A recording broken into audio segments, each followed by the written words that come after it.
Fatal Frame 4, Mask of the Lunar Eclipse, marks a lot of firsts for the Fatal Frame series.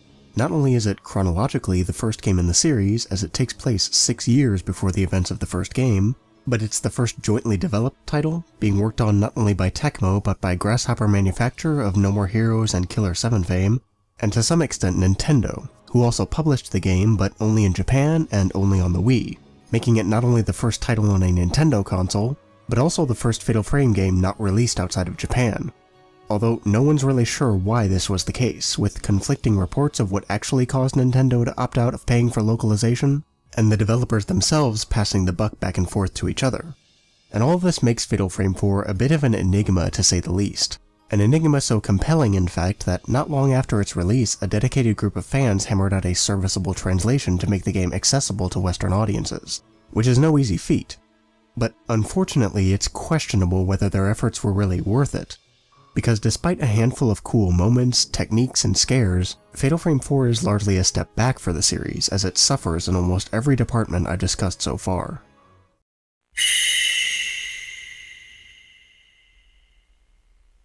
To reiterate what I said in the first video, good atmosphere is hard to do. It's the collaborative effort of several different elements working together to generate enough tension so that simply walking around is scarier than many of the actual scares in the game. Previous Fatal Frame games have done this through the camera work, strong imagery, an unfamiliar setting, and even more subtle things like narration that slowly create tension and then maintain it throughout the experience. Fatal Frame 4 switches things up quite a bit when it comes to the atmosphere, the most immediately noticeable change being the camera. Fatal Frame 4 bids sayonara to the dynamic camera work from the first 3 games and instead opts for a third-person over-the-shoulder style camera similar to Resident Evil 4's.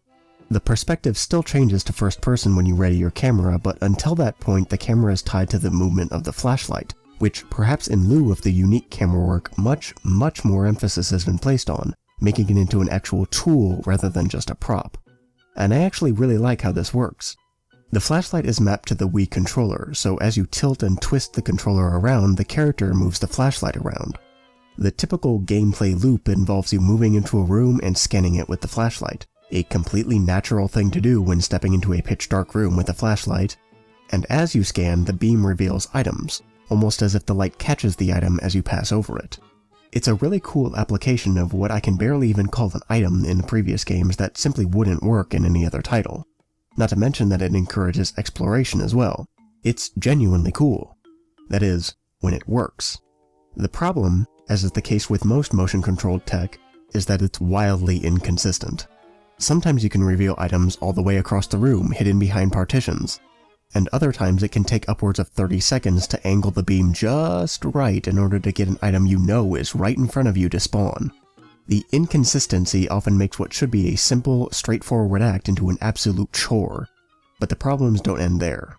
The camera being tied to the flashlight also creates problems for the, well, horror part of the game. Since the developers were unable to predict where the camera would be at any given moment, almost every scare is a jump scare of the most egregious kind. The kind where the game hard cuts to whatever it wants the player to see, and then makes a loud noise. And it's not like jump scares don't have a place in Fatal Frame. They've been present since the first game, and I think they work more often than not. The problem with relying on them exclusively as Fatal Frame 4 does is that it doesn't build tension through the atmosphere. It builds it in a vacuum, quickly generating tension and then just as quickly releasing it. It doesn't slowly build the tension and then maintain it the way the previous games do. This is perhaps best illustrated with the new reach-out mechanic. And I mean, you can't tell me you don't already know how this is going to go down. It too has been happening since the first game. And to be fair, it does create tension, but it does so in such a ham-fisted way, with the lengthy build-up and deliberately tense-sounding non-diegetic sound, that it's almost comical. With all the tension generated through these repeated jump scares though, the atmosphere itself simply becomes a backdrop for these jump scares.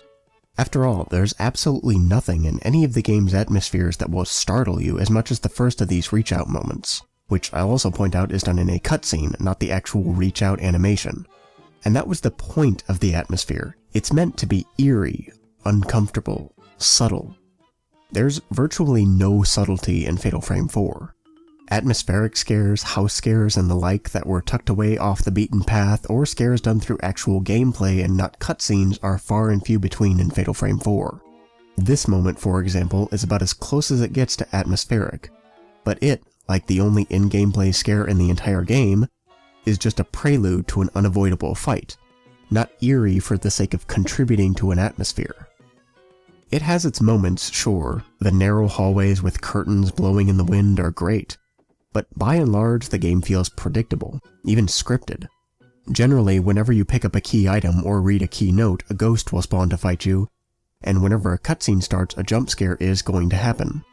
And once you've seen a handful of these, you've experienced just about all the game has to offer in terms of suspense and tension. The setting this time around is also quite a departure from the first three games. Fatal Frame 4 takes place on the abandoned Rogetsu Island, specifically in the island's hospital and attached asylum. It's a much more modern, much more Western setting for a Fatal Frame game, and I don't think this is necessarily a bad thing, especially considering how there wasn't much in Fatal Frame 3 that we hadn't already seen. A fourth game set in crumbling Japanese architecture might have been a bit stale, and that's not to say that it abandons the Japanese style completely. Toward the end of the game, we visit a still very modern but also very Japanese house, chock full of cramped spaces, partitioned off rooms, and sliding doors that we know and love the series for. It's just that the majority of the game takes place in this almost prototypical horror setting that if you're at all familiar with the genre, you've seen at least once.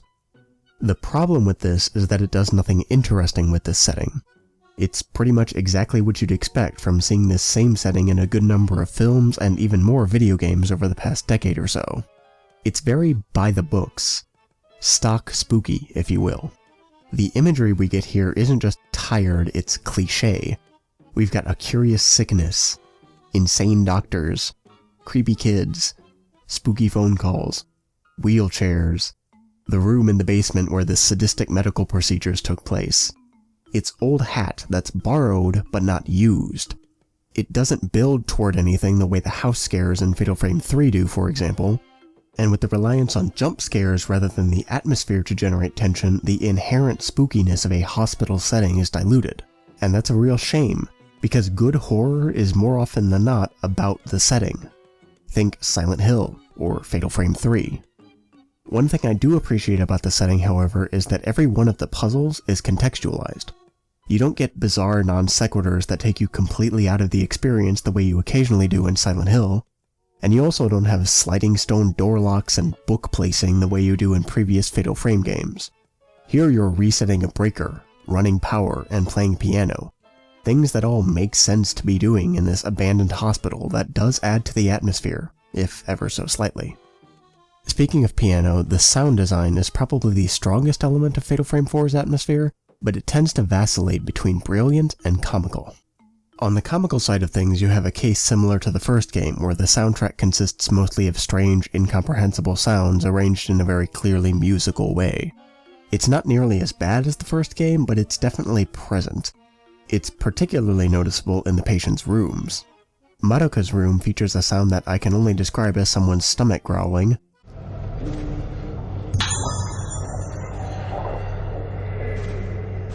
and in Ayako's extra room there's this unexplained death rattle.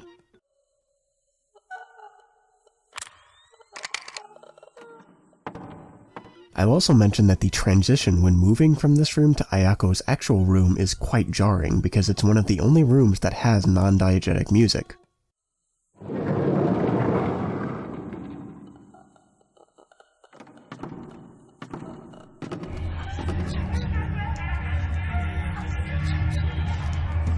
It's like it goes just a bit too far in its effort to be spooky at times and ends up coming off as laughable.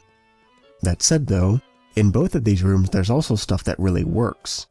Ayako's room is completely silent save the goofy death rattle, and in Madoka's room you also get the sounds of doors opening in the distance and whispering, both of which are perfect. Also on the brilliant side of things we have the voice acting, which although we Westerners have nothing to compare it to, I will say is excellent. The doctor in particular absolutely nails the affable creepy vibe in a way that only a doctor could.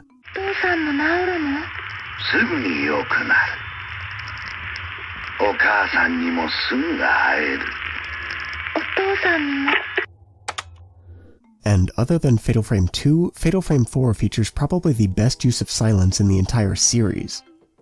What's especially cool about this is that it's consistent. Every time you go outside, and every time you go underground, even at different locations in the hospital, it's always completely silent.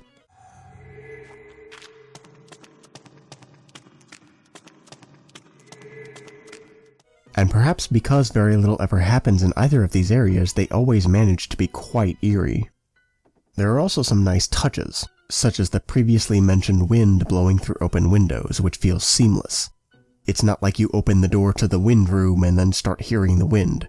It fades in and out naturally as you move toward or away from it, which is great. It's also interesting that actual music is usually intentional and often even diegetic, which is really cool. When it's not trying super hard to be scary, that is.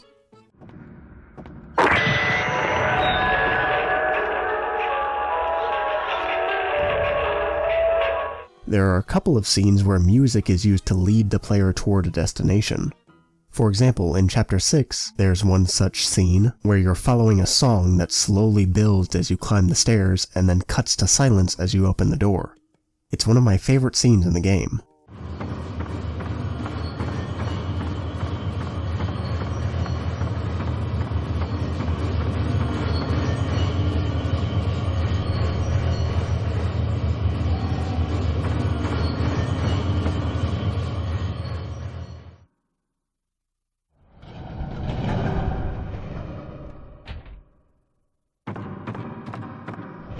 Unfortunately, it's not as consistent with the music as it is with the use of silence. Again, Ayako's room has very noticeable, borderline comical non-diegetic music, and there's also this bangin' tune in Kaguri's room featuring wind chimes and creaky wood.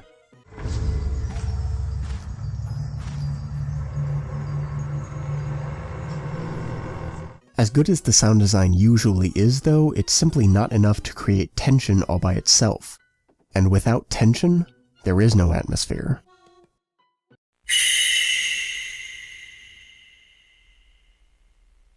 First things first when it comes to Fatal Frame 4's mechanics. These fucking controls! They're fucking frustrating! And that pretty much says it all. In fairness, simply moving the character around is quite straightforward. It's all done with a nunchuck while the Wiimote controls the flashlight. Moving the camera in first-person mode, on the other hand, is a completely different story and is actually what I'd describe as legitimately counterintuitive. Rather than simply point the Wiimote to aim the camera as you might expect, you use the nunchuck to look left and right and tilt the Wiimote to look up and down. Now, just hearing this, it might not sound like such a big deal, but since time immemorial, movement has always been on the left side of the controller and look or camera on the right. This is true for most, if not all, both first and third-person games. Interestingly, the first 3 Fatal Frame games flip this script in first-person mode so that move is on the right and look is on the left, which can be disorienting at first, but it's also not particularly complicated. Having that look script split between left and right, however, split between 2 hands, causes all kinds of problems. It takes hours to get used to. Add to this that half of this arrangement is motion controlled, which again aren't always consistent, more often than not forcing exaggerated movements from the player that send the camera reeling when they finally do register, and it often feels like you're fighting the controls as much as you're fighting the ghosts.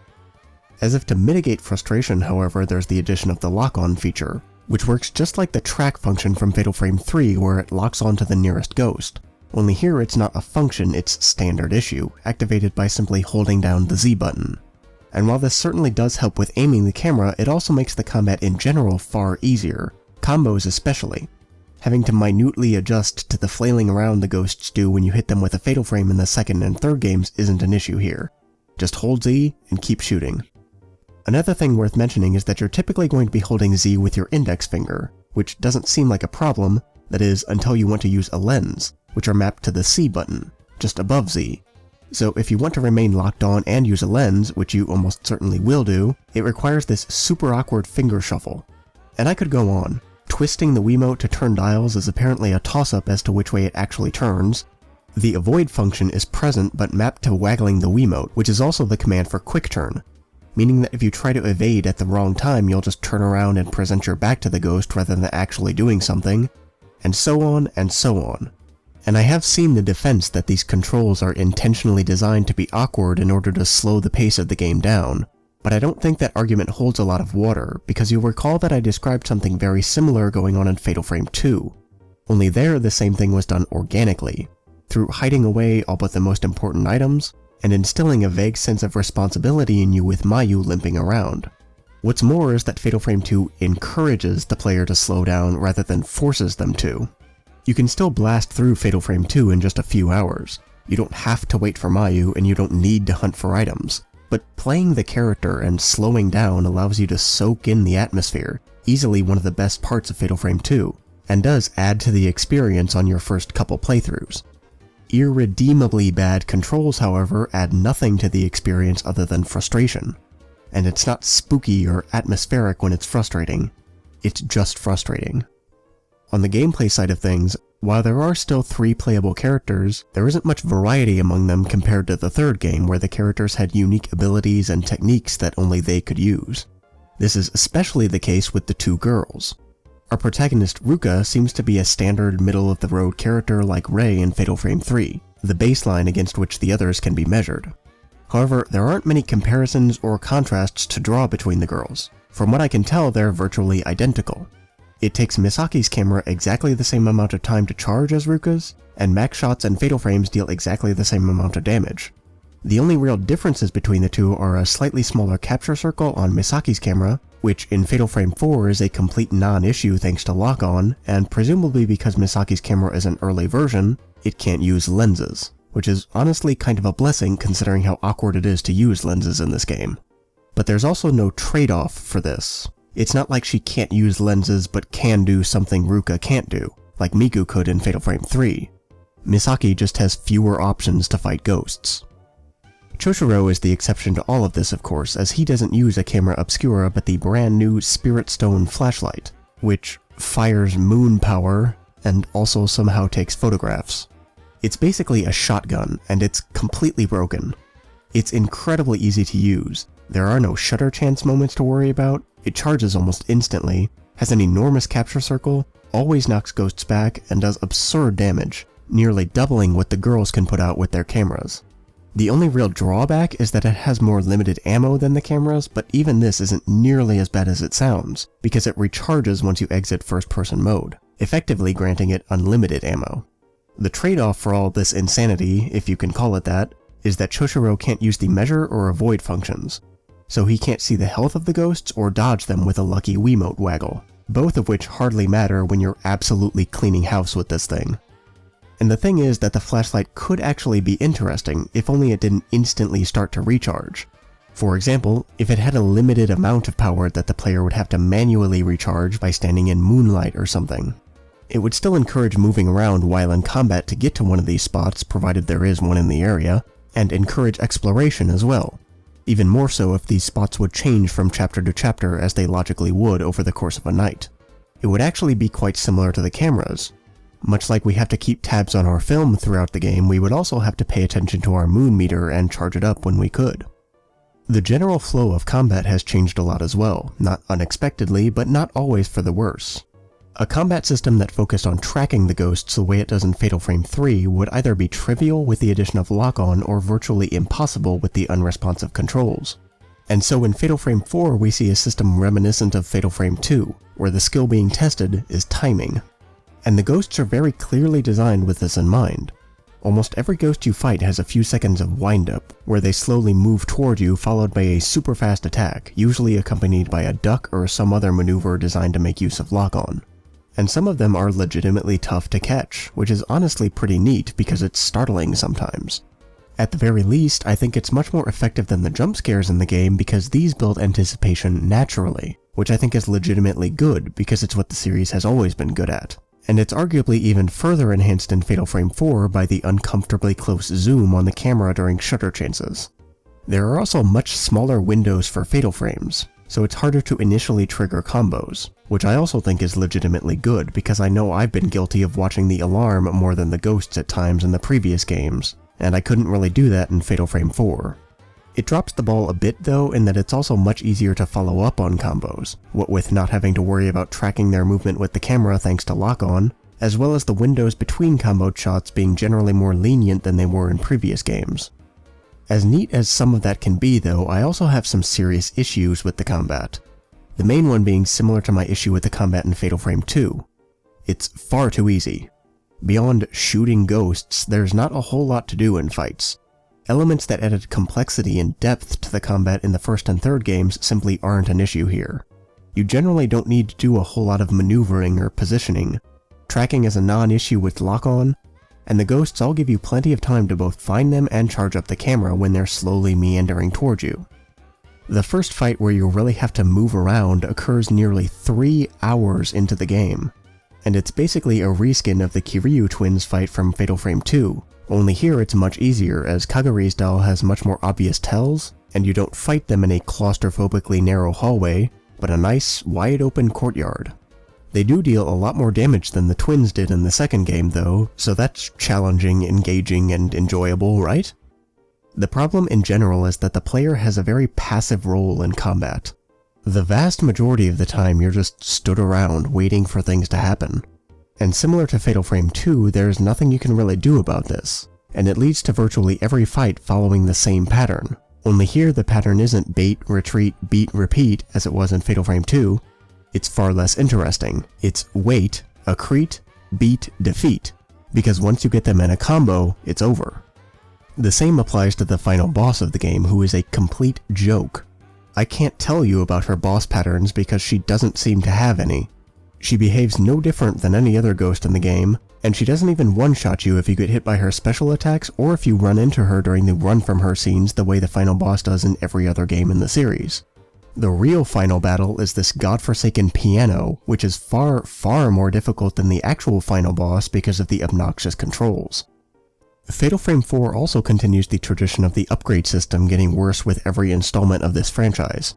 Upgrades now no longer use points, but instead these red and blue crystals, which in the unofficial English translation are given no context as far as what they are beyond red and blue crystals that upgrade your camera or how they upgrade it, which is thoroughly disappointing. In the Japanese, however, they're called Spirit Stone shards, but this doesn't make a whole lot of sense either, because in Fatal Frame 2, Spirit Stones were always dropped by ghosts. And this is actually kind of cool. Spirit Stones are some otherworldly phenomenon or corporeal manifestation of a ghost that you fed the camera somehow, and then channeled your photo energy into. Somehow. That part still didn't make a whole lot of sense, but it was better than the nothing we got in Fatal Frames 1 and 3. In Fatal Frame 4 though, these stones are found everywhere. On the floor, on benches, on stools, on coat racks, in sconces for crying out loud. The place is just lousy with them, and as a result they don't feel like rare supernatural anomalies the way they do in the second game. Just upgrade crystals. It's also worth mentioning that these crystals are shared by all 3 playable characters, which makes absolutely no sense, because the characters' stories take place at different points in time. At any given point there's only ever one person on the island, the character you're playing as. I keep mentioning this nonsensical upgrade system because it's by far the most absurd and arcadey part of a series that has traditionally gone out of its way to provide context for things, and Fatal Frame 4 simply takes it to another level. For example, in Fatal Frame 3, upgrade points were shared among the characters as well, but there it made sense because it was established that Rei shared the dreams of the other characters, which is why Rei herself always wakes up at the end of the night and why she knows what's going on with the other characters in the game. Speaking of points though, in Fatal Frame 4 they're now used to purchase things at the shop. What are you buying? In fairness, it is kind of interesting that there is a real scarcity to film in the game, which forces you to buy ammo and makes it much more likely that you'll run out of shots mid-fight. But it's also far too easy, especially with Choshiro, to farm points off the couple instances of infinitely respawning ghosts and make virtually every fight thereafter completely trivial. Not to mention, of course, that having a shop is absolutely absurd. Almost as absurd as finding boxes of exorcismal film scattered around a haunted location. If only there were a way to fix that.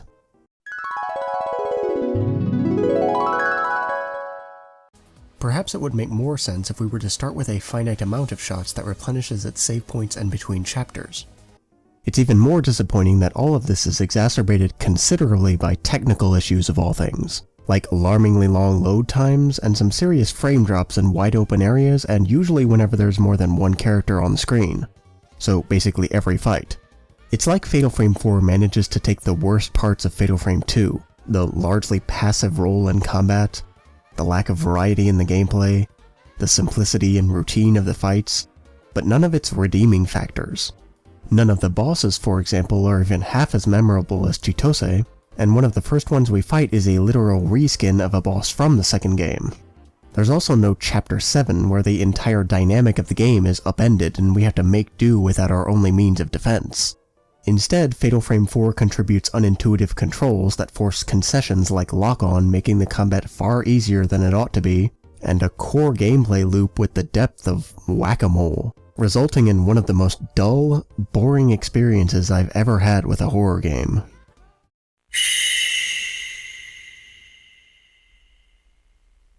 Fatal Frame 4 tells 3 separate stories, but primarily follows Ruka Minazuki as she searches Rogetsu Island not for a loved one this time around, but for her memories. Every 10 years, the islanders performed the Rogetsu Kagura, a dance to worship the lunar eclipse, soothe the souls of the dead, and treat the more mild symptoms of those in the audience afflicted with Luna Sedata syndrome, a memory loss condition unique to Rogetsu Island, which Shigeto Haibara, director of the hospital designed to research and treat the disease, worked to find a cure for after his daughter Sakuya contracted the disease. Haibara made little progress, however, and in a last-ditch effort to save Sakuya, performed the forbidden Ceremony of Passage, the original form of the modern Rogetsu Kagura that when last performed mysteriously failed, causing the Day Without Suffering to occur, in which several hundred islanders were killed. Haibara chose Sakuya to be the central figure of the dance and recruited his son Yo to kidnap 5 girls that, under a form of mind control, would provide musical accompaniment for the dance. This second ceremony also failed, causing Sakuya to fall into a coma and the 5 girls to lose their memories, though the girls were later found and removed from the island by Choshiro Kirishima, a detective tracking Yo who was under suspicion of having kidnapped them. 2 years after the girls' rescue, Sakuya awoke from her coma in the final and most dreaded stage of Luna Sedata syndrome known as blooming, that typically only affected the dead, but due to Sakuya's coma being a state of both life and simultaneous death, was able to manifest itself in Sakuya, who proceeded to wander the island, transferring her blooming to anyone who looked at her and in the process killing them. 10 years after the disaster, Ruka returns to the island with only vague memories of being involved in the ceremony, and a fragment of a melody to guide her on her search to discover the truth about her past.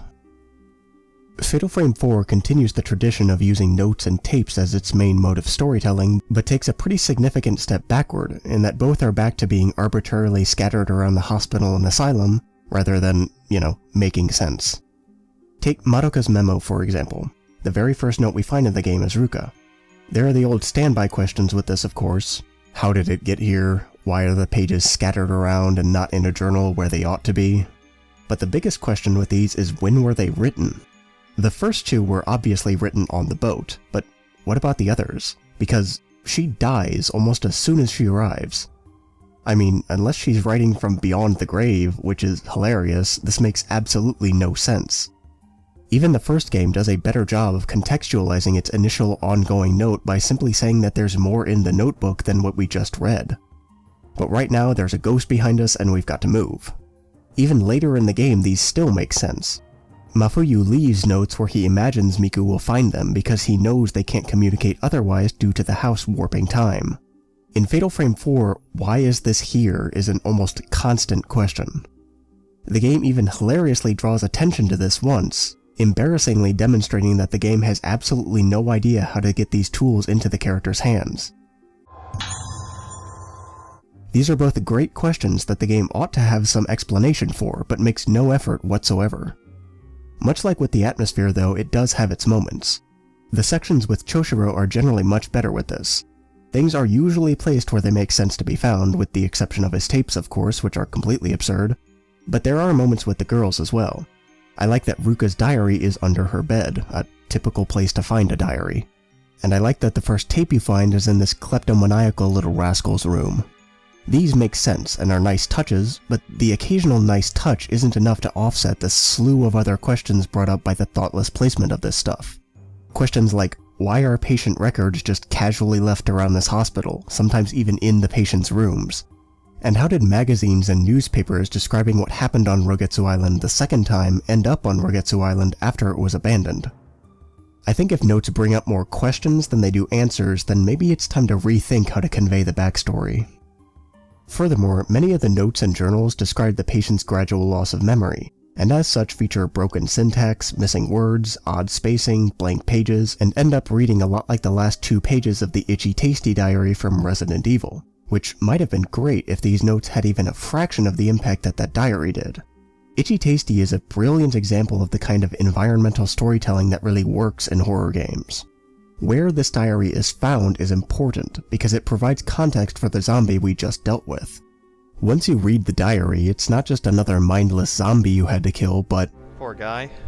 It humanizes him, which, if this same diary were found anywhere else in the game other than in this guy's room on his desk, wouldn't have that effect. Not only this, but it also provides a chilling description of a T-virus infection and the equally chilling measures taken by the corporation to contain it. After seeming to improve with this kind of environmental storytelling so much over the course of the series, with at least books making sense in Fatal Frame 2, and everything making sense in Fatal Frame 3, for the 4th game to take us all the way back to the sometimes frankly amateur stuff we saw in the first game is tremendously disappointing. That said though, while the placement of many of the tapes needs work, seriously, what is one of Choshiro's tapes doing down here next to this corpse? Did he just leave it there for later? The content is actually pretty great, because there's often 2 people talking, the doctor and the patient who tells about their experiences. This seemed to be what they were going for in Fatal Frame 3 as well, but the doctor was curiously absent or muffled for some reason. It makes the tapes feel more natural, like something that would have been recorded for a reason and not just a bog-standard audio log, because everyone loves those, right? The investigation tapes feel pretty organic as well. Choshiro is a detective, or was before he returned to the island, which he even addresses, saying that he's recording now because old habits die hard, which also makes sense. Again, the actual content of these tapes is usually great, and it's a real shame that there's precious little environmental storytelling to supplement them. But there are ways to fix this, the simplest of which is to just consolidate the notes. And while it sounds like that would mean huge exposition dumps, we rarely get enough information about any of these characters that it would make having them all together feel overwhelming. The most we ever get is 17 pages total about Ayako, and while that sounds bad, there are different kinds of information we find throughout the game. Diaries and personal notes, for example, should be on or around the respective characters, in their rooms or dropped by them, which in Ayako's case totals just 8 pages, some of which is her losing her memory, so it's hardly a wall of text we're getting.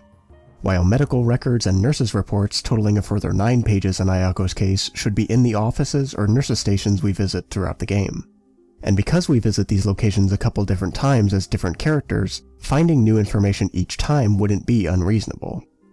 Another suggestion, in addition to grouping the notes together, is to change the point of interaction, so that rather than interacting with a notebook specifically, we're interacting with a desk in which we find a notebook, a filing cabinet in which we find patient records or tapes, or a locker in which we find photos or a journal. Another option is to simply have less text, and instead convey information in other, perhaps more thematically appropriate ways. Fatal Frame 4 is, after all, about memory, and the game does sort of explore this with the black and white cutscenes which are presented as flashbacks. And these are interesting with how we usually get a little more of the scene each time we see it. It's like the way you repeat something when you're trying to remember it, which is neat, but it also means that we see the same scenes literally dozens of times, which can be thoroughly irritating. It could be more effectively done by utilizing the passive ghosts as more than just photo ops, but as a means of exploring the memories these characters have of this place. For example, rather than chasing the doctor or an ethereal manifestation of a doll around the hospital, have them chase the 7-year-old versions of themselves who lead our characters to certain locations or demonstrate what we need to do in order to proceed, as if the characters are remembering the paths they took through these halls and being led through them not by ghosts, but by their memories. The game actually does this precisely one time, and it's one of my favorite moments in the game. The intro to Chapter 8 sees a young Misaki reciting a series of 4 numbers that turns out to be a passcode needed to open a door later in the chapter, and I think this is stunningly brilliant, not only because it leads to this great aha moment when you finally do make the connection, but also because it seems like a memory that being in this asylum on this floor specifically would trigger, and I think it's a shame that this same method isn't used more often throughout the game. In a similar vein, we could also get visions in which the passive ghosts briefly discuss things, as if we're catching fragments of memories and traumatic events that took place in this hospital. For example, rather than Misaki's room key be in Kaguri's room for no adequately explained reason, why not have her fetch it from the third floor office after hearing two nurses say something that jogs her memory? Better yet, have it be only Misaki who gets these visions, as we're explicitly told that she's some sort of medium, and therefore the only one who should be able to see these ghosts without the camera. To again bring up one of my ongoing concerns with this series, if everyone can see these ghosts, what's the point of having the camera at all? Why not just get yourself a proton pack at that point? For another example, consider Asagi's second chart, which is somewhat comically found on the operating table she died on, as if the doctors just knocked off early after the poor girl flatlined.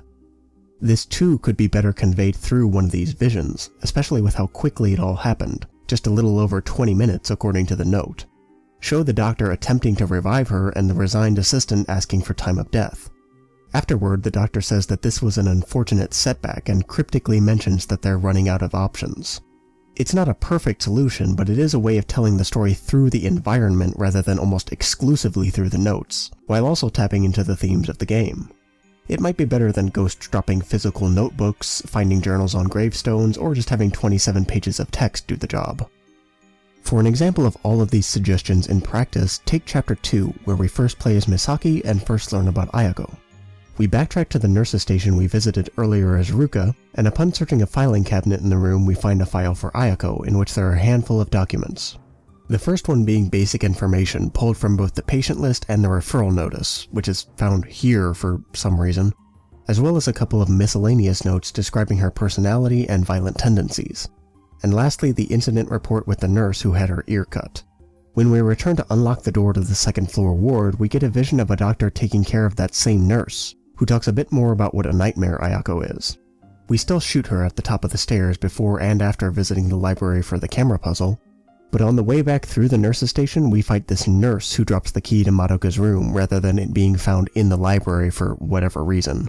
Key in hand, we unlock Madoka's room, find her diary where she brilliantly describes the first stage of Luna-Sedata syndrome, as well as briefly and vaguely talks about Ayako's abuse. And after leaving Madoka's room, we see two nurses in the hall who elaborate on the troubling relationship between the two by bringing up the canary incident. We then finish the chapter with Ayako's boss fight. Again, it's not perfect, but it's a slower and more consistent burn with a build-up to the boss fight that shows her connection to our friend Madoka in a clearer and more deliberate way. Not to mention, of course, that it makes more sense than finding a room key in the library for some reason, and Madoka dropping nurses' records about Ayako. Why does she have these, and how did she get them for that matter? I really don't understand why these notes need to be doled out in this completely nonsensical way. Another, considerably more serious issue with the narrative is how it develops. The initial premise of this story is that of the 5 girls who were kidnapped, 2 are now dead. This is one of the first things Misaki mentions, and seems to be what drew her back to the island in the first place, which makes sense. She's made the connection that the girls involved in this scenario are in danger, and returns to save not only herself, but her friends as well. It sets up a compelling mystery with stakes and tension centered around a character that we can understand. After the introductory chapter, however, maybe 15 to 20 minutes of game time, we are introduced to our main protagonist, Ruka, who doesn't seem to care at all about this mystery. Nor does she seem to care about her friends, who she says haven't returned from this island. Instead, she specifically says that the only reason she's here is because she wants to know for sure what happened back then, to make sure she regains her lost memories.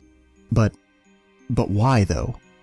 There's never any indication that learning about what happened back then will save her friends, or break this curse, or solve this mystery, or really do anything at all other than satisfy her own curiosity.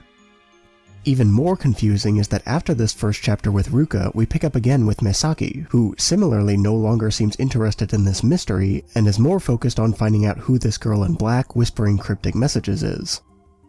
After the opening cutscene, Mary and Tomoe are literally never brought up again. We never learn why they died or whether their deaths were even connected to this ritual in the first place. The initial premise of the game is somehow completely forgotten and replaced with a pair of flimsy motivations that not a whole lot of people can relate or connect to.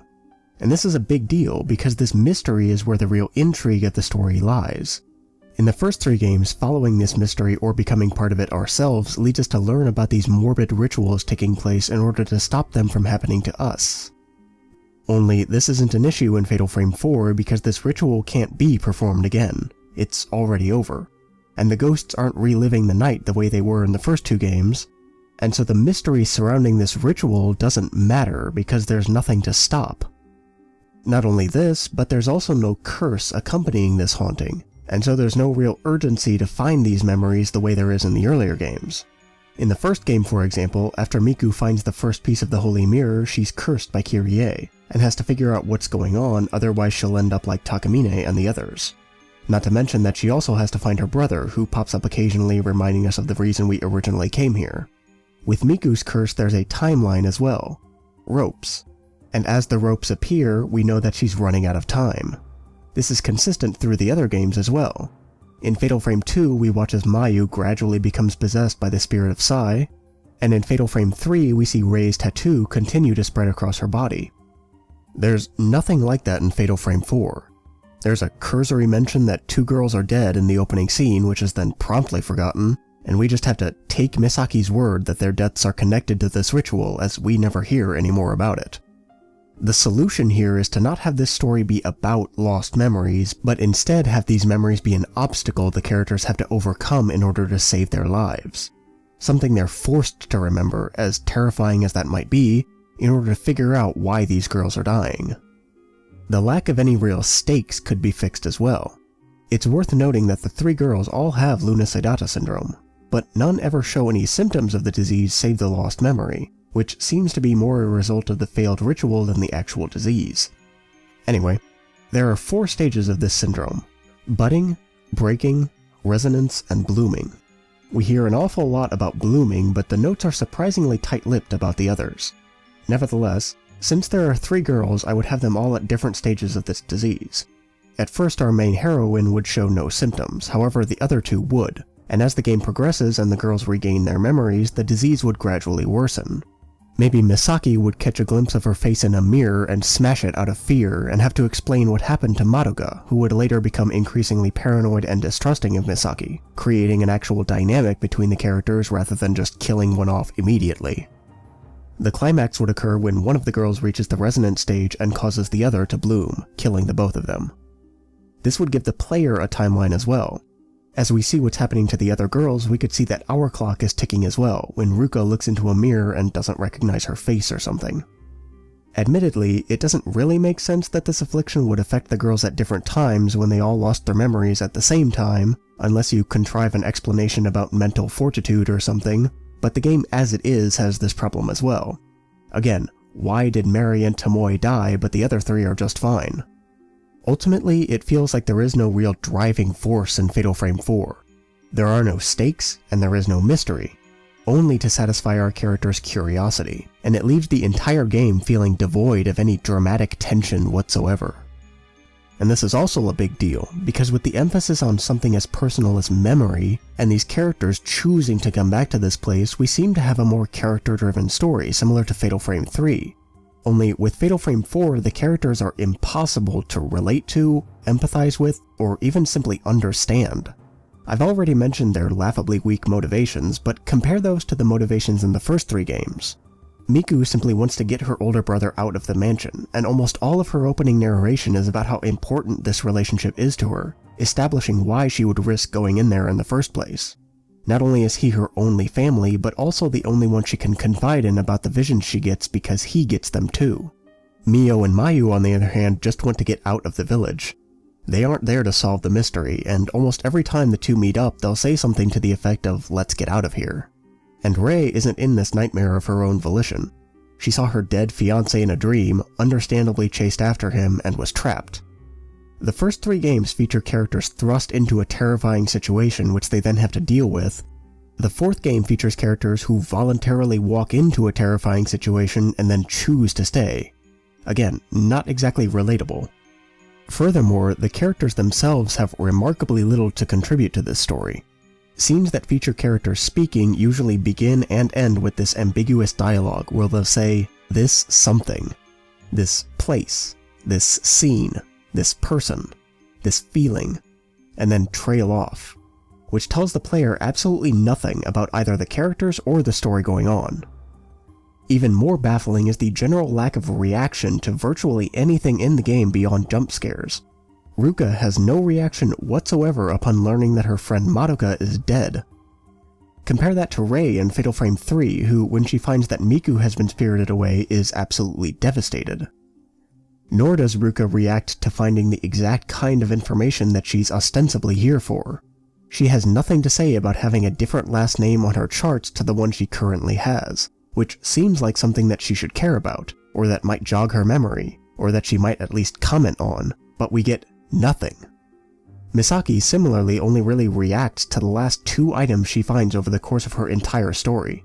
Her diary, to which she says, "I remember," and leaves it at that, again not bothering to clue the player in on what she remembers, and a final chart, her response to which is to wonder if she's been here before, despite having already found several items that would confirm that she has in fact been here before, like her room for crying out loud. There's also no development of these characters. There are no arcs to see, only reveals. The actual characters don't change at all. Ruka, for instance, manages to remain a complete enigma from start to finish. I can't tell you a thing about her other than that she has a cute dress. Even at the very end of the game, she has absolutely nothing to say. Is she okay? Was it worth it? Does she have any opinion whatsoever on what just happened? Compare this again to Fatal Frame 3, in which Miku, Rei, and even Mio, if you get the good ending, change as a result of this experience. In Fatal Frame 4, we finish the game with the exact same cutscene that opened the game as if to emphasize that absolutely nothing has changed, and then a shot of the moon reflected in a lake that we've literally never seen before. This is the furthest thing I can imagine from a satisfying resolution to this story. And this is all a real shame, because the kind of horror Fatal Frame 4 explores does have potential. It's actually similar to Fatal Frame 3 with how it takes an idea not typically associated with horror and explores how it can be absolutely terrifying. Fatal Frame 4 is, again, about memory. Not typically thought to be scary, but our memories are what make us us. And the idea of losing that is scary. The problem is that Fatal Frame 4 doesn't commit to it. It never goes all in with it the way Fatal Frame 3 does, devoting every element of its design, from its curse to its setting to its passive ghosts, to convey just how terrifying the idea can be. So instead we get brief flashes of it, the suicide note of a woman who couldn't bear the thought of losing what made her her, for example, interspersed between jump scares rather than thematically relevant spooks, and a plot focused on remembering rather than how terrifying it can be to forget. And this is where I'll bring up the tragic lack of randomness in the game, both mechanically, as there are no random encounters in the game whatsoever, and narratively, since it perhaps has more potential in Fatal Frame 4 than in any other title. One reason being that, again, the stories take place at different times. Ruka follows Misaki and Madoka when they don't return, indicating that some significant amount of time has passed, probably like a week or 2, but it's never specified. And this is never addressed in even the most rudimentary way. Nothing is moved, no footprints, no trace at all that 2 other girls have been stomping around in here. Nor does anything you do as Misaki carry over into the chapters with Ruka, which not only strikes me as odd, but also a missed opportunity to convey this idea through the setting. Because another thing about memory is that it's not always reliable, and that can be scary too.